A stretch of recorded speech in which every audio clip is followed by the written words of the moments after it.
Let's talk about sex. Let's talk about sex. Let's talk about sex. Let's talk about. Subscribe, I'm coming.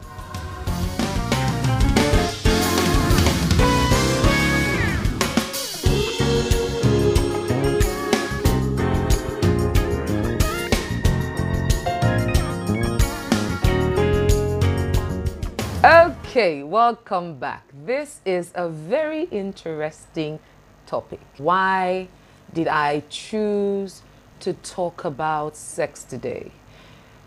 Very recently, it's a few months back, really not so recently, I stumbled on a video about sex. I think to someone asking how frequently do young people have sex? And it talked a lot about the orientation, about sex, that young people somewhere between ages 18 and their 20s, how frequently they have sex, what the sex thing really is about for them, how they get their excitement from it, how they pick their partners in the course of it, what they think about their partners and all that. The communication is sex and all of it. And one of the things I asked myself in recent times was, how aware was I about sex before I became sexually active? I became sexually active at the age of 30. It's interesting how up until then, I had been afraid of sex because the first impression I got about it was unpleasant, that it was painful, particularly if you're going to have to do it for the first time as a virgin, that it was painful and all that. So I just said, if I'm going to have to suffer this thing with anyone, if I was going to have to go through this pain, it has to be with the person that I'm going to get married to. So up until marriage, I am not going to have sex. So my disposition towards everyone who I had a relationship with, that I thought, or rather that I envisaged marriage with, it was purely no sex before marriage. I'm not ready for sex before marriage. It has to be after marriage. But little did I know what was waiting for me on the other side of it. Interestingly, my parents never told me about sex. The only thing I ever heard or knew about sex was, if you engage, you will get pregnant. If you get pregnant, you will become a disgrace to society. So that was all I knew about sex. That was the only awareness that kept me chaste, up until I now gained the awareness of, oh, there is now the other part, that it could be painful and pleasurable, which I read off a page of a Mills and Boons novel. I overheard girls discussing in school, in boarding house at the time, and they were talking about, oh, how this particular novel is very good when the guy did something and blah, blah, blah, blah. And I said, hey, there's sex in inside. Let me go and read curiosity. Now, curiosity is another thing why you need to inform, because the curious human mind wants to know, and if it is not carefully guided in the right path, it could go to any extreme right or extreme left, depending on whatever both sides carry. So my inquisitive mind took me there, and I just quickly flipped, and one of the things they talked about was, it is always between pages this and pages that, or chapter this and chapter that, that you have those moments where the man and the woman get together in sexual intercourse.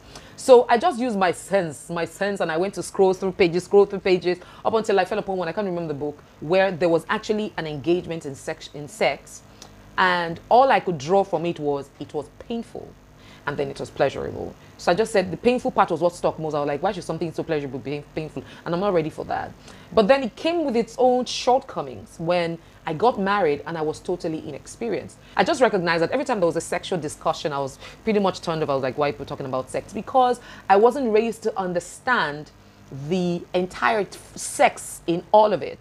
And doing this video is also to sound a warning, or rather ring a bell to people that are not yet able to talk about this thing with their children, using the right language in the right context and teaching correctly, so that they grow up with an understanding of what sex is, why it is, and everything that it comes with. So here I am, 22, and one of my lecturers just says, Steph, a lecturer friend, I was one of his good students, so we became friends, and said, Steph, I've noticed that every time we're talking about sex, you always squeeze your face in a particular way. Are you a virgin? I said, yes, I am, and I'm proud to be one. And he says, that's nice, that's very good. Well, whenever I pray, he said, I pray that when you eventually have sex, the man will be gentle, because if he is not, as a virgin, if you have sex with a guy who is not gentle, you could hate it for the rest of your life. Those were his words. So I began to pray for a man that would be patient and would be gentle. And that was exactly what it was for me. The first experience was, it was horrible. It was horrible because I was afraid. Fear built a mighty wall around me, in my mind, in my heart, in everything. I felt like this rock of Gibraltar was not going to be moved. But I remember my wedding night, my husband was like, you know what? We don't need to do it tonight. I'm like, no, we must do it. They said wedding night, they need to do it. He's gonna get my head for this one. But if there's anything I appreciate at all, when we had through gruesome weeks of trying to cross to the promised land, and it was hellish, but then I wasn't skillful. I wasn't taught. I didn't know the art of making love. I didn't understand the process. I didn't understand how to satisfy myself and how to satisfy my husband. But thank God for an amazing man who, what he did, we just came home one day and he said, I brought video for you to watch. I know, I just saw Kama Sutra. And it is, I've tried to look for that video, but I haven't. I've tried looking for it for someone that I think really needs it, a newlyweds that are having issues. And that video helped me. That was the first time. So it was a sex education video. It wasn't pornography. It was a sex education video where there was a female professor talking about the art and the act of lovemaking, and using two models, a male and a female model, and they demonstrated or took the positions, demonstrated several positions, explaining exactly what position to take if you have this kind of vagina, what position to take if you have this kind, what position to take if you have this kind of penis, how to make sure it is pleasurable to the male or to the female. And these are things that I believe that should also be part of premarital counseling classes, should be part of parental discussions when your children are maturing to the point where you know that they would begin to think of these things, or then they get into marriage and you find out that there's that issue there. Thank God for an understanding partner who is able to say, okay, watch this thing and based on it, let us try it out. With that understanding, even with the fear, because there was a lot of fear, and as a woman, when you are afraid, no matter the amount of KY jelly you use, you will be bruised. If I had had that awareness, I would have known that a woman can actually lubricate herself and all of that. And then the man also understanding, the man's awareness now is that if I am not gentle, just like that my lecturer had said, I will bruise her. And it's not about me having pleasure. It's about pleasure being both ways. I'm talking about these things because someone would wonder why we need to begin to learn these things and not wait for a seminar, a marriage seminar, or a church seminar, or some organization seminar to happen before we learn it. As parents, we need to begin to talk about these things with our children and be more confident. I have discussed with adults that cannot call the private part of a man or of a woman the actual names.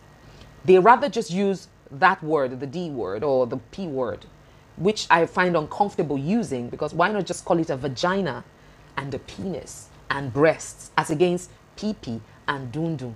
And when you want to talk about sex, use different names.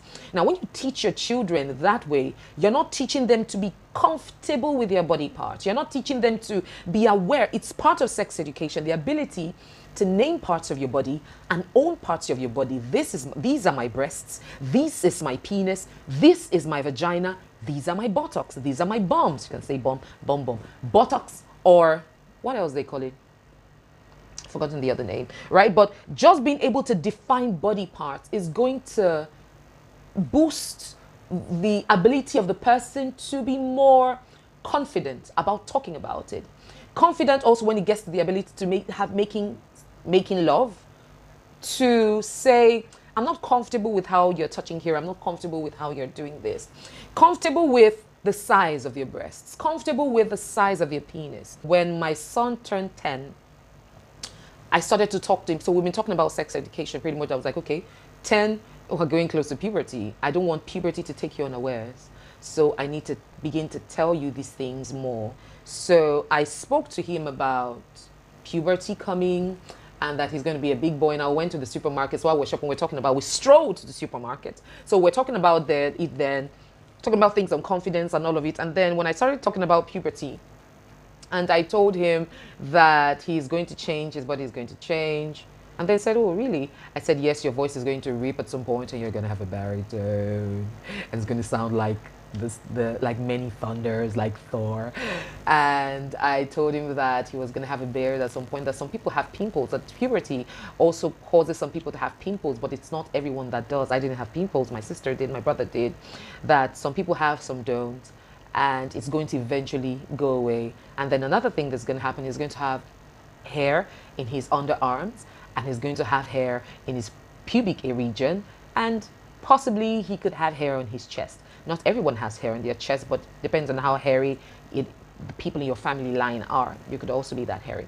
And then the last thing I said was, your penis is also going to enlarge. And he just said, how large? So at that point I was like, okay, I need to explain what large means. And I said, the first thing I said was, how, I mentioned a particular person in our family, someone that he knows, not a family member, but a family friend. And I said, that person's breasts and mommy's breasts, which are bigger? And he said, mommy's breasts are bigger. I said, just the way you are able to differentiate is the way that all men do not have the same penis size. Some men have larger penises than others, and some men have smaller penis. But are all fingers equal? Are my fingers equal? And he said, no. I said, just the way fingers are not equal is the same way breast sizes, penis sizes, and body sizes are not equal.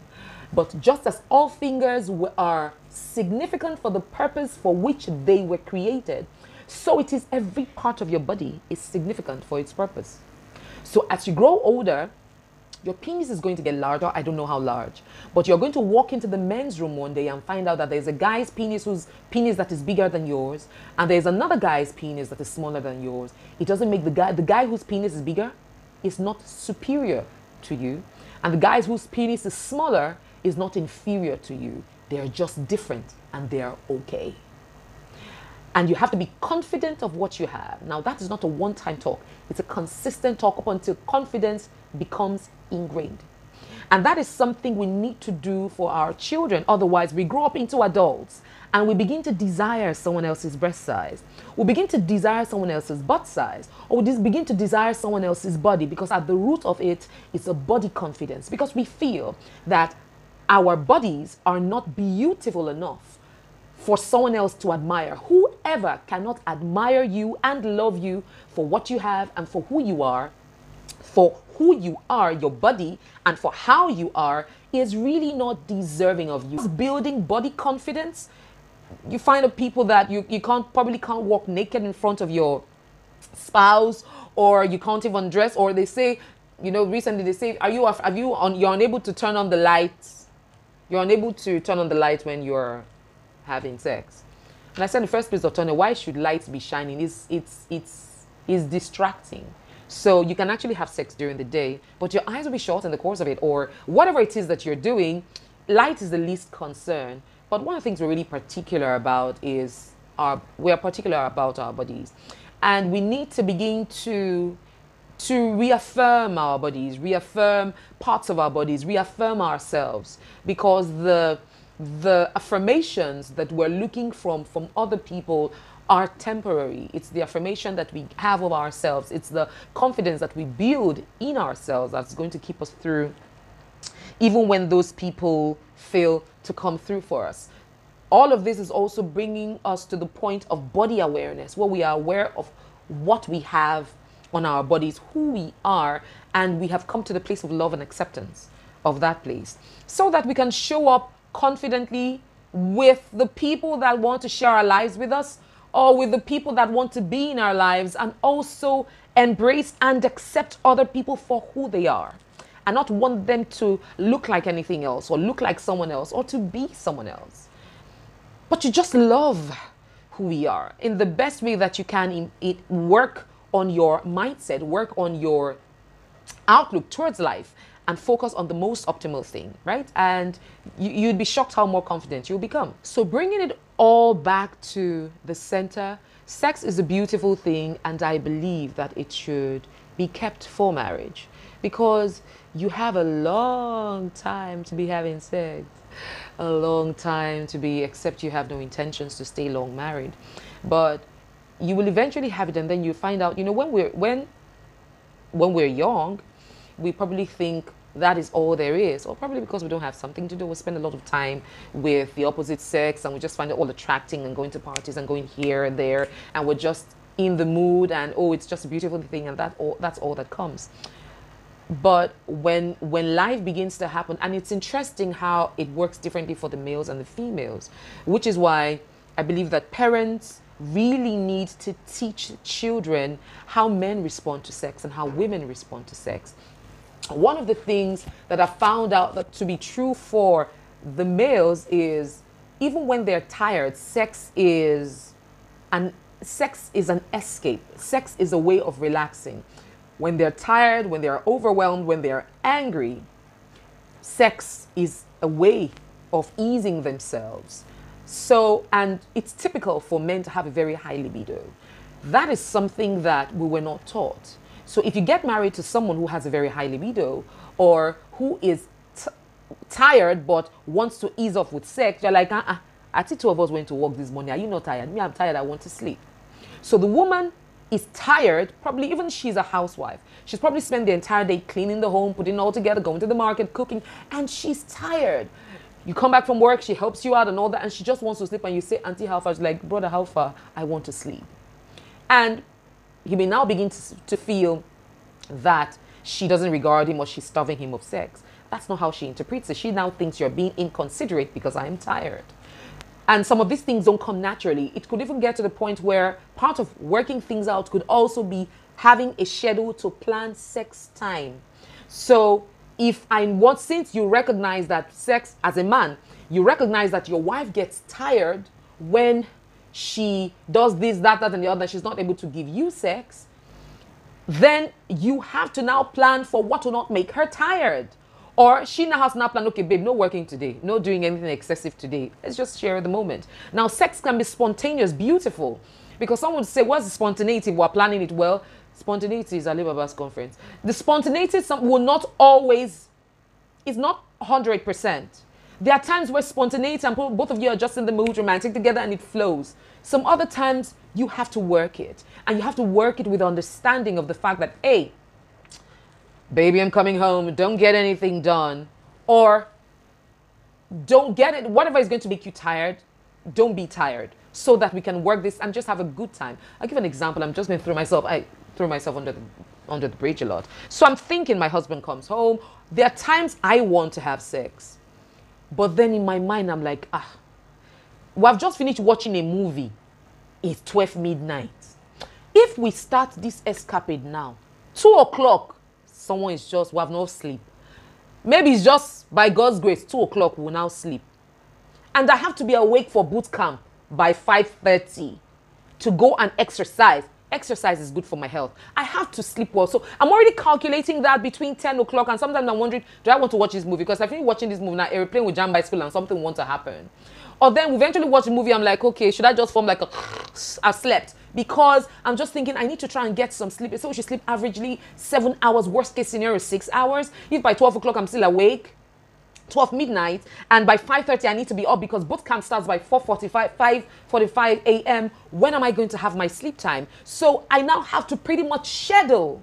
So I'm telling myself that I will not miss boot camp because I need to keep fit, I need to exercise, and I need to sleep well, because all of it, being healthy is not just about boot camping or going to exercise. You have to sleep well. You have to rest well while eating well. So I need to rest my body so that I can recuperate. So I have to plan. Sometimes you may have to say, bros, I better not vest. May I just sleep this night tomorrow? I promise we'll do it tomorrow. Or different things, but it's all part of communication. And I'm talking about this because I'm a communication coach, yes. And communication is everything. Communication to your spouse, communication about sex. Oh, I don't like it this way, I'd like it this way. I don't like the way you do this, I'd like you to do it this way. Please, you used to take too much time.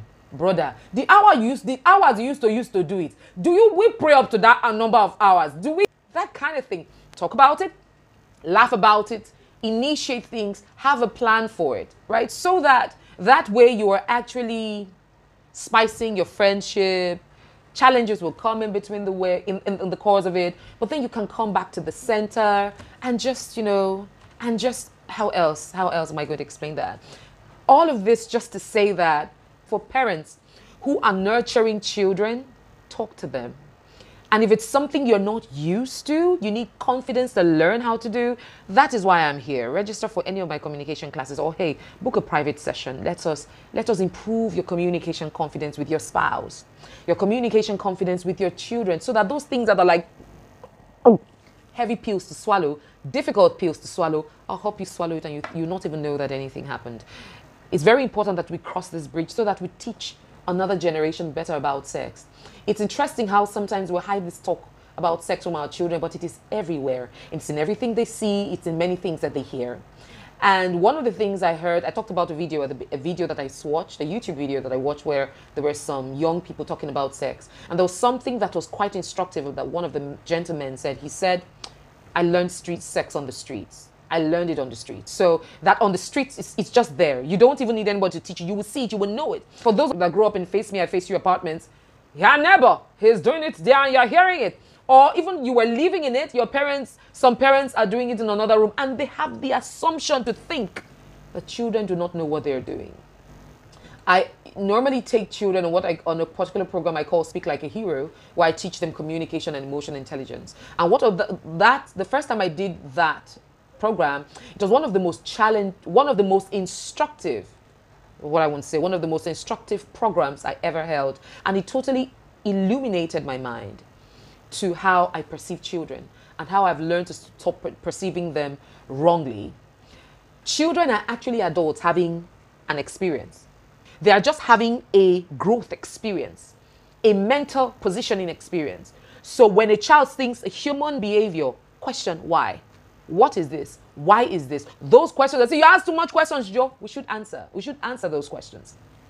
We should stare them with more questions so that we hear what's in their thoughts, so that we hear what they could see something, and just by understanding them, parenting is a charge. It is a huge responsibility that we can't leave to chance. We hear a lot of people say, nah, didn't I manage? Nobody taught me anything. Did I not turn out right? Girl, guy, did you turn out right? Are you sure you don't need therapy or something? Because when we say we turned out right, many of us need therapy. Many of us need therapy. We thought we turned out right, but if you sit down and be true to yourself, did we really turn out right in many things? And can we do better? Now, our parents did to the level to which they knew, because you can't function above the level of your awareness, and they did the best that they could. How are we going to improve on what they do, or are we just going to leave our children to chance? Those times and our times are different. And we can't afford to even make the kind of mistakes that we think they made with us, because we're in a more, quote, woke, unquote, generation that we need to be mindful of. We need to teach and guide correctly, because when you train up a child in the way that he should go, no matter whatever it is that he faces in his life's journey, he would remember how to come back to it. And it takes a process of teaching, programming, up until it becomes a part of that person, so that the person shows up as a more wholesome adult. So this thing about sex, let's be more open with it, to teach our children correctly, to instruct them on what it is, what it isn't, when is the right time for it, when it isn't. Teach them also delayed gratification. Part of teaching them to understand, particularly for the male child, to understand what no is. When someone tells them no, is you can't have something because you want it. When the child comes, I want this, I cry. Like it was my mother, cry not the keep picking. You let them cry, but be firm and insist you can't have it now. Some other things, it is okay to have it, but delay, so that they learn patience. They learn to respect boundaries. They learn to respect people's words. And same with females. I hear that there's some females that when a guy tells them no, they get angry. Delay gratification. Learn contentment. Contentment with what you have. Contentment with what is yours. And not desire that of someone else to the point of wanting to take it by force. That's all I wanted to talk about sex today. Did I do justice to the topic? Tell me in the comment section. And let's talk about it more. I'm open to talking about it more, because I believe it's an area we need to talk more about. Many marriages are having issues because of sex, but then it's that area that you don't quite touch. You don't talk about how probably the guy has a high libido and the woman doesn't, or the woman has a high libido and the man doesn't, or the man does it in a way the woman doesn't like it. The woman wants to do it in a way that the man doesn't want to do it. So there is no communication, there's no mutual agreement, there's no common ground, there's no collaboration in the place of sex. So for some it's just CD, come and do. For others it is do and go, D and G, right? But how do we make it more pleasurable? And how do we teach correctly so that those who hear it would run with it and make great decisions before it and after it? I hope that was helpful. Let me know in the comment section.